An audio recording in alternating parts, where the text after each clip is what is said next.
कोई भी इंसान, चाहे वो होलिका हो, चाहे वो प्रहलाद हो, किसी को भी आप आग के हवाले करोगे किसी वस्तु को, तो उसका रूप जो है परिवर्तित ज़रूर होगा। वो उस रूप में नहीं रह सकती है जिस रूप में आपने आग आग में उसको प्रवेश दिलाया है। जिस तरीके से कि इन्होंने एक प्रचार किया कि गोबर, जो गाय का जो गोबर है और गाय का जो मूत्र है, उसमें इतने तत्व हैं, ऐसे तत्व हैं, वैसे तत्व हैं।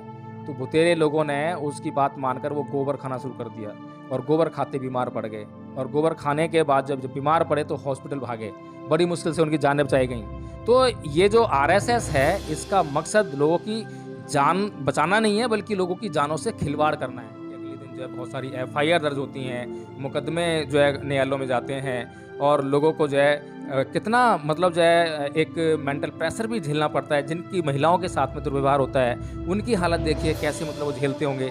लेकिन ये मूर्खता से भरा हुआ त्योहार जो है लोग क्यों बनाते हैं, समझ में नहीं आता। चाहे हमारे सामने ब्राह्मण का खोदा हुआ कुआं सामने हो, उसमें पानी दिखाई दे रहा हो, लेकिन कभी भी चाहे कितनी भी प्यास लगी हो, आप जो है उस ब्राह्मण का खोदा हुआ कुआं, उसका पानी जो है मत पीजिए। पता नहीं उसका जो असर आपके ऊपर क्या होने वाला है। आप जो है उस असर से बचने वाले नहीं हैं। बेशक आपको अपना कुआं अलग खोद कर और तब पानी पीना पड़े, तो अपना कुआं खोद कर ही पानी पीजिए। लेकिन जितना इतिहास हमने अब तक पढ़ा है, वेदों का जो अध्ययन किया गया है, पुराणों का जो अध्ययन किया गया है, उसमें जो यज्ञ करने की जो परंपरा इनकी है, यज्ञवंशियों की, उसमें ऐसी अश्लील बातें, अश्लील हरकतें और अनैतिक आचरण हुआ करता था, जिसको कि यहाँ के जो मूल निवासी हैं वो बिल्कुल पसंद नहीं करते थे। उस दिन जो है भांग पिएंगे और शराब पीते हैं, तो शराब और भांग जो है क्या असर डालती है, आदमी को होश में लाती है या बेहोश कर देती है। और आदमी जब होश में नहीं रहता है तो कैसे कृत्य करता है या कुकृत्य करता है। तो इन सभी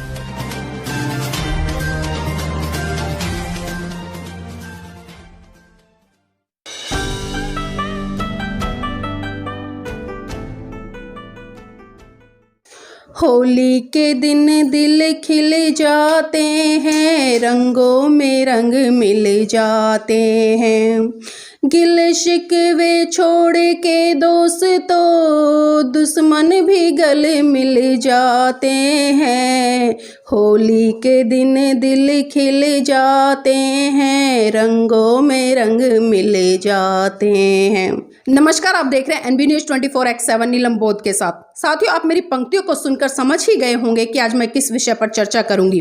तो इसी विषय पर चर्चा करने के लिए आज मेरे साथ में एडवोकेट जय भीम प्रकाश जी हैं। तो उन्हीं से जानने का प्रयास करेंगे कि आखिर होली का जो त्योहार है वो भारत देश में क्यों मनाया जाता है और इसके पीछे ऐतिहासिक तथ्य क्या है, और जो लोग इसका विरोध करते हैं तो आखिर वो विरोध क्यों करते हैं। सर, आपका स्वागत है एनबी न्यूज़ में। जी, जय भीम, नमो बुद्धाय सभी को।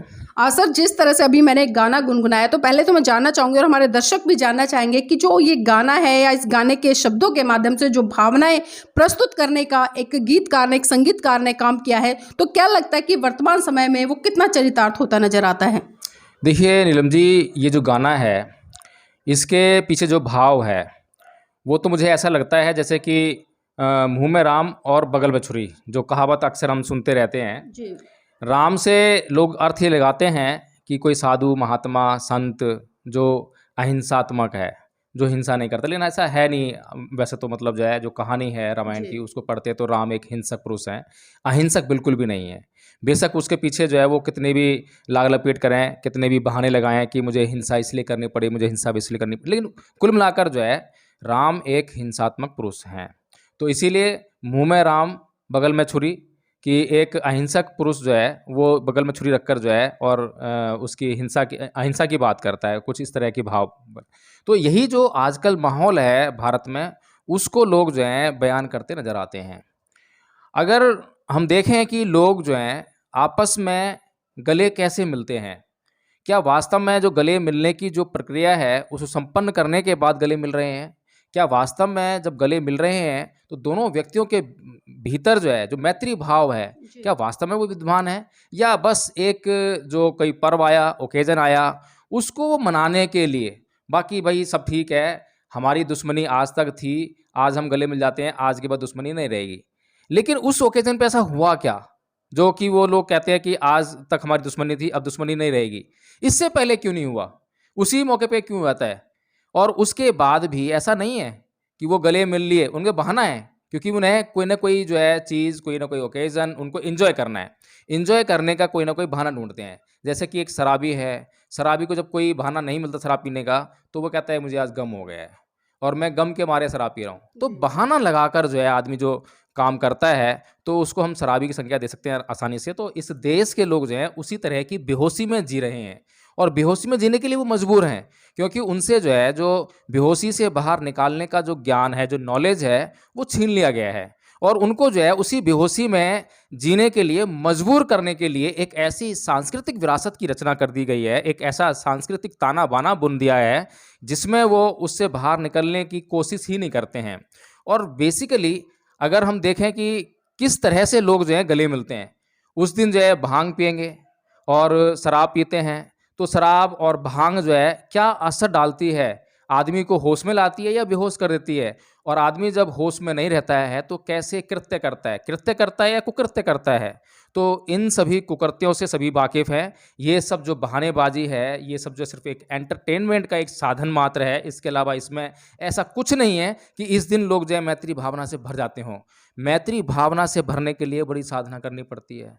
सम्यक साधना करनी पड़ती है, अपने चित्त को साधना पड़ता है, तपाना पड़ता है, जब जाके वो मैत्री आती है। इतना आसान कार्य नहीं है। जी। सर, एक बात जानना चाहूँगी, अक्सर बचपन से लेके आज तक हमने जो किताबों में कहानी पढ़ी और ख़ासकर बच्चों को भी पढ़ाई जाती है, एक तरफ बताया जाता है कि जो हिरण्यकश्यप है, वो एक राजा था और उसका एक पुत्र था प्रहलाद और उसकी एक बहन थी होलिका और होलिका को वरदान था कि वो अग्नि में कभी भी नहीं जलेगी और इसी कड़ी में बताया जाता है कि जो प्रहलाद है वो विष्णु का बहुत बड़ा भक्त था और उसकी बहुत ज़्यादा स्तुति करता था और ये बात जो हिरण्यकश्यप राजा है उसको बिल्कुल पसंद नहीं थी। उसने बहुत बार मना किया कि वो विष्णु की स्तुति ना करे, लेकिन जब प्रहलाद नहीं माना तो अपने पुत्र को होलिका की गोद में बिठाकर आग में बिठा दिया और बताया जाता है कि होलिका थी वो जलकर राख हो गई थी, जिसको वरदान मिला था कि वो आग में नहीं जलेगी वो तो जलकर राख हो गई और जो प्रहलाद है वो बच गया, उसका बाल भी बाका नहीं हुआ। लेकिन दूसरी तरफ बहुत सारे जो लोग हैं जो चिंतन मनन करते हैं, इतिहास के पन्नों में बहुत सारी चीज़ों को खोज कर लाते हैं। सर, वो इस तरह से बताते हैं कि हिरण्यकश्यप नाम का राजा था जो कि हरदोई का था, ये बात सत्य है और उसकी बहन थी जिसका नाम होलिका था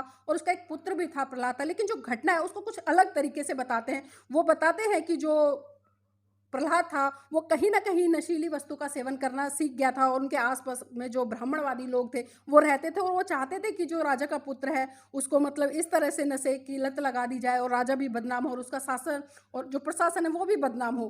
तो इस चीज़ को लेके सर कहीं न कहीं जो हिरण्यकश्यप थे, वो बहुत ज़्यादा परेशान रहते थे और उन्होंने गुस्से में आकर अपने पुत्र को घर से निकाल दिया था और जब उनकी बहन थी जो होलिका, उसका विवाह तय हुआ, तो उसने इच्छा जताई अपने भाई से कि मेरा जो भतीजा है प्रहलाद, वो भी मेरे विवाह में सम्मिलित हो। लेकिन राजा ने साफ-साफ मना कर दिया। लेकिन जब वो होलिका अपने भतीजे को शाम के समय ढूँढने के लिए निकली, तो गाँव के आस-पास के लोगों से उसने पूछा कि मेरे भतीजे को कहीं देखा? लेकिन वही ब्राह्मणवादी अवस्था के लोग, उन्होंने कहा कि वो खेत की तरफ गया है। तो जब होलिका रात के अंधेरे में वहाँ पर जाती है, तो वो जो ब्राह्मणवादी अवस्था के लोग थे, उन्होंने वहाँ पर उसके साथ में सामूहिक रूप से बलात्कार किया और उसको जिंदा जला दिया। और जब ब्राह्मणों को ये चीज़ें पता चली कि होलिका जलकर राख हो गई और वो मर गई है, तो कहीं न कहीं उनके मन में एक दहशत भी हुई कि राजा को पता चलेगा तो क्या अंजाम होगा। और ऐन-कैन प्रकार किसी न किसी माध्यम से सुबह राजा को ये घटनाक्रम था पता चल गया, तो राजा ने जो लोग थे, जो दोषी थे, उनको गधे पर बिठाया, उनका मुँह काला किया और पूरे जो हरदोई जिला है उसका मतलब उन्होंने भ्रमण कराया। बताया जाता है कि जो ब्राह्मण लोग थे उन्होंने क्रांति के ऊपर एक प्रतिक्रांति की कि हमें बदला लेना है, हमारा कहीं न कहीं अपमान हुआ है। तो उन्होंने रंग गुलाल के या कीचड़ के माध्यम से उसको एक जश्न का रूप दे दिया जिसको कि त्योहार कहा जाता है। तो सर, इन दोनों घटनाओं को किस तरह से देखते हैं? देखिए, सबसे पहली बात तो यह है नीलम जी कि ब्राह्मणों की जितनी भी कहानियाँ हैं, उन पर जो है कोई भी कहानी हो, चाहे ये होली की है, चाहे दिवाली की हो, चाहे कोई सी भी कहानी हो, पुराणों की कहानी हो, कहीं भी आप उठा के देख लीजिए, उसके पीछे जो है जो ऐतिहासिक तथ्य तो ज़रूर हैं, कहीं न कोई घटना तो है। जी। लेकिन उस घटना को जो है उन्होंने एक ऐसा रूप दे दिया है कि वो उनके पक्ष में साबित होती नज़र आए। उनके पक्ष में हो जाए, लोग जो हैं उनके पूर्वजों को पूजने लग जाएँ और वो जो चाहते हैं, वो लोग करें। तो कुल मिलाकर यही है कि इस कहानी के पीछे जो तथ्य है जो आपने बताए हैं कि 2 कहानियाँ हैं। एक तरफ ब्राह्मण ये बोलते हैं कि जो प्रहलाद है, प्रहलाद जो है वो विष्णु का भक्त था जी। और विष्णु का भक्त था और जो हिरण्यकश्यप है वो नास्तिक था। उसको जो है विष्णु की भक्ति पसंद नहीं थी। तो उसने जो है ऐसा प्रपंच रचा कि अपनी बहन को जो है जो कि होलिका थी, उसको बिठा दिया जी, आग जी। में। तो जो ये जो कहानी जो ब्राह्मणों की है इसको अगर हम पहले जाँच करें, दूसरी कहानी को तो हम बाद में देखेंगे, लेकिन जी। पहली कहानी को अगर हम जांच करें तो पहली कहानी की जो सत्यता है वो आपको किसी भी रूप में प्रकट नहीं हो सकती है। कोई भी इंसान, चाहे वो होलिका हो, चाहे वो प्रहलाद हो, किसी को भी आप आग के हवाले करोगे किसी वस्तु को, तो उसका रूप जो है परिवर्तित ज़रूर होगा। वो उस रूप में नहीं रह सकती है जिस रूप में आपने आग आग में उसको प्रवेश दिलाया है। जी सर। पहली बात तो ये है। तो इस आधार पर ब्राह्मणों का जो षड्यंत्र है, वो नज़र आता है और ज़रूरत इस बात की है कि उसके पीछे जाके खोजबीन की जाए, तहकीकात की जाए। अगर हम उसके पीछे जाते हैं और तहकीकात करते हैं, तो जो ब्राह्मण हैं, उनको यज्ञवंशीय कहा जाता है, वो यज्ञवंशी हैं, यानी कि यज्ञों में विश्वास करने वाले लोग हैं। और इन ब्राह्मणों की जो लड़ाई यहाँ के देश के जो मूल निवासी लोग थे, जो नागवंशी थे, उन लोगों से इनकी लड़ाइयाँ हुआ करती थी, झगड़े हुआ करते थे किसी भी बात पर लेकर। लेकिन जितना इतिहास हमने अब तक पढ़ा है, वेदों का जो अध्ययन किया गया है, पुराणों का जो अध्ययन किया गया है, उसमें जो यज्ञ करने की जो परंपरा इनकी है, यज्ञवंशियों की, जी। उसमें ऐसी अश्लील बातें, अश्लील हरकतें और अनैतिक आचरण हुआ करता था, जिसको कि यहाँ के जो मूल निवासी हैं, वो बिल्कुल पसंद नहीं करते थे। जैसे कि उदाहरण के लिए जो यज्ञ जो करते थे ब्राह्मण लोग जो हैं, तो वो उसके आस-पास जो है बहुत अश्लील हरकतें किया करते थे, गाली-गलौज किया करते थे और बहुत अश्लील हरकतें बता भी नहीं सकता मैं जो आपको जो है। तो और यज्ञ में जो है बलि दिया करते थे और यज्ञ में बलि देने के लिए जो पशु यूज़ होते थे, वो जो है यहाँ के जो मूल निवासी थे, उनके पशुओं को चुरा कर वो जो है यज्ञ में बलि दिया करते थे, फिर उनका मांस खाया करते थे। ये कहानियाँ जो हैं, मैं नहीं कह रहा हूँ, बल्कि ये हिंदुओं के, ब्राह्मणों के जो धर्म ग्रंथ हैं, वे अपने आप बखान करते हैं। आप जो है इनको कहीं से भी और कभी भी उठा के पढ़ ले सकते हैं। तो पहली चीज़ तो ये है कि हमें ब्राह्मण के ऊपर जो है कभी भी यकीन नहीं करना चाहिए। उसकी किसी भी बात को जो है सबसे पहले जो है हमें डिस्कार्ड कर देनी चाहिए, एक सिरे से खारिज कर देनी चाहिए। फिर उसमें जो है बहुत भारी संदेह पैदा करके उसकी तहकीकात करनी चाहिए, जाँच करनी चाहिए और जहाँ तक हो सके उस पर कभी भी अमल नहीं करना चाहिए। चाहे हमारे सामने ब्राह्मण का खोदा हुआ कुआँ सामने हो, उसमें पानी दिखाई दे रहा हो, लेकिन कभी भी चाहे कितनी भी प्यास लगी हो, आप जो है उस ब्राह्मण का खोदा हुआ कुआँ, उसका पानी जो है मत पीजिए। पता नहीं उसका जो असर आपके ऊपर क्या होने वाला है। आप जो है उस असर से बचने वाले नहीं हैं। बेशक आपको अपना कुआँ अलग खोद कर और तब पानी पीना पड़े, तो अपना कुआँ खोद कर ही पानी पीजिए। कहने का मतलब ये है कि आज अगर जो अम्बेडकरवादी लोग, जो दूसरी कहानी की जो बात कर रहे हैं, जी। वो किसी भी रूप में ये जो होली है, दिवाली है, किसी भी त्योहार को अगर मनाने की तरफ, उसके मनाने के लिए बहाना ढूँढते हैं, चाहे वो अपना सांस्कृतिक बहाना ढूँढते हों, अपने त्योहारों, अपने पर्वों का बहाना ढूँढते हों, मैं ये समझता हूँ कि वो जो है खतरे में पड़ जाएँगे। उन्हें जो है, जो पर्व परम पूज्य बाबा साहेब डॉक्टर भीमराव अम्बेडकर और त्रिपिटक साहित्य के माध्यम से, जो त्रिपिटक साहित्य में भी बहुत घाल-मेल देखने को मिलता है हमें जो है, तो उसमें जो है जो जाँच-पड़ताल करने के बाद जो भी सांस्कृतिक विरासत हमें मिलती है, हमें उसका पालन करना चाहिए। और बुद्ध का जो है एक सिंपल सा कथन है कि आप जो है किसी भी काम को तब तक मत कीजिए जब तक उसमें आपका या किसी अन्य का कल्याण समाया ना हो। अगर किसी का भी कल्याण समाया हुआ है और किसी का भी अकल्याण नहीं है, तब आप उस काम को भली-भाँति कर सकते हैं। जी, जी। लेकिन जिस तरीके से हम ये होली का पर्व देखते हैं, जो होली का त्योहार जो हिंदू लोग मनाते हैं, मुझे इसमें कभी भी ये समझ में नहीं आता है कि इसमें किसी भी व्यक्ति का कल्याण कहाँ समाया हुआ है, किस तरह से किसी व्यक्ति का कल्याण हो रहा है, मुझे इसमें कुछ नहीं समझ में आता। इसमें लोग जो है जो नशा करते हैं, नशा करने के बाद जो है जो महिलाओं से छेड़खानी करते हैं, उसके बाद जो है हम देखते हैं कि अगले दिन जो है बहुत सारी एफआईआर दर्ज होती हैं, जी। मुकदमे जो है न्यायालयों में जाते हैं और लोगों को जो है कितना मतलब जो है एक मेंटल प्रेशर भी झेलना पड़ता है। जिनकी महिलाओं के साथ में दुर्व्यवहार होता है, उनकी हालत देखिए कैसे मतलब वो झेलते होंगे। लेकिन ये मूर्खता से भरा हुआ त्योहार जो है लोग क्यों मनाते हैं, समझ में नहीं आता है। ऐसे गंदे और ऐसे मूर्खता से भरे हुए त्योहारों का हमें जो है एकदम से एक सिरे से खारिज कर देना चाहिए। और हमारे दर्शक जानना चाहेंगे कि आखिर वो कौन लोग हैं जो इस तरह के जो गंदे त्योहार हैं उनको स्थापित करने के लिए लोगों को प्रेरित भी कर रहे हैं और वो लोग लगातार इस पर काम भी कर रहे हैं? देखिए, सीधी-सी बात है कि जब बुद्ध ने इस देश में क्रांति की और उस क्रांति के कारण जो है, जो समाज में आमूल-चूल परिवर्तन हुआ, उस आमूल-चूल परिवर्तन के कारण जो है, जहाँ पर कि बहुत बड़े पैमाने पर बहुत बड़ा हिस्सा समाज का जो है बहुत सुखी हुआ, उसके कष्टों का निवारण हुआ, वो दुखों से मुक्त हुआ, वहीं पर कुछ दुष्ट प्रवृत्ति के लोग भी थे और मैं ये कहना चाहूँगा कि जिस ब्राह्मण वर्ग ने भगवान बुद्ध के संदेशों को अच्छी तरह समझा और उनका प्रचार प्रसार करने का काम किया, उसी ब्राह्मण वर्ग में से एक वर्ग, एक हिस्सा ऐसा भी था जो बहुत निहायत ही दुष्ट था, बहुत ज़्यादा कमीना था और बहुत ज़्यादा आलसी प्रवृत्ति का था। उस जो कि पुजारी वर्ग जिसे कहते हैं, जिसका जो पेट जो है उस पूजा पाठ करने से, यज्ञ करने से, वो कर्मकांड करने और करवाने से जो है, उसी से उसका जो पेट भरता था, पलता था, उसका परिवार पलता था। तो उसने जो है बुद्ध के खिलाफ जो है प्रतिक्रांति की और उस प्रतिक्रांति के बाद बुद्ध के बाद तो काफ़ी टाइम बाद प्रतिक्रांति हुई, पुष्य सुंगमित्र के समय में प्रतिक्रांति हुई। उसके बाद जो हम देखते हैं कि हर्षवर्धन के काल में जो शंकराचार्य है उसने प्रतिक्रांति की। तो ये कई भिन्न कालों से गुजरते हुए एक प्रतिक्रांति हुई है। और आज वर्तमान समय में हम जो देखते हैं कि जो प्रतिक्रांति जो है आरएसएस नाम का ये जो कुसंगठन है, जो कि देश के जो लोग हैं उनको जो है गर्त में ले जाने का काम कर रहा है। उनको जो है जो जिन दुखों से, जिन कष्टों से भगवान बुद्ध ने इस देश के लोगों को, इस दुनिया के लोगों को उबारा था, उन्हीं दुखों में, उन्हीं कष्टों में धकेलने का काम जो है ये आरएसएस नाम का जो कुसंगठन है ये कर रहा है।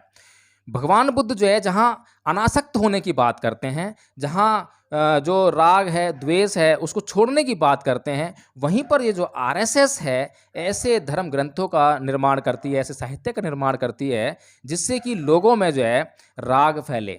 अब जो जैसे कि जो होली का त्यौहार है, ये राग से भरा हुआ त्यौहार है।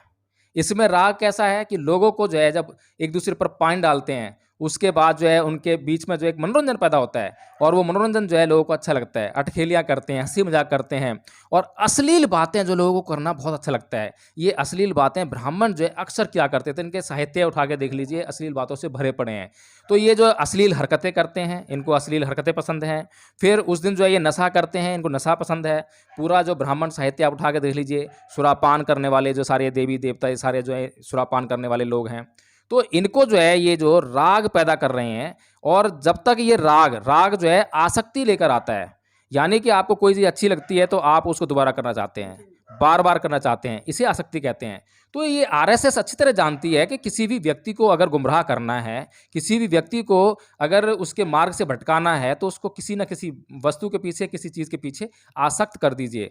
तो ये जो होली का त्यौहार है या इनके जितने भी त्यौहार हैं, उनके पीछे कोई ऐसा उद्देश्य नहीं है जिसमें मानव कल्याण छुपा हो, बल्कि मानव समाज को जो है आसक्त करके गर्त की ओर ले आने का ही उनका उद्देश्य है। तो आरएसएस जैसी संस्थाएं ये काम कर रही हैं। सर एक चीज़ और जानना चाहूँगी, क्योंकि जिस तरह से भारत सरकार बात करती है स्वच्छ भारत अभियान की, लेकिन हम 2 दिन लगातार इतना माहौल है जो कि बहुत ज़्यादा पोल्यूशन से भरा रहेगा। हम चारों तरफ कलर देखेंगे जिसमें कि बहुत ज़्यादा केमिकल होते हैं, गंदा कीचड़ तक लोग एक दूसरे पर मारने का काम करेंगे। तो ये किस तरह का स्वच्छ भारत अभियान है सर?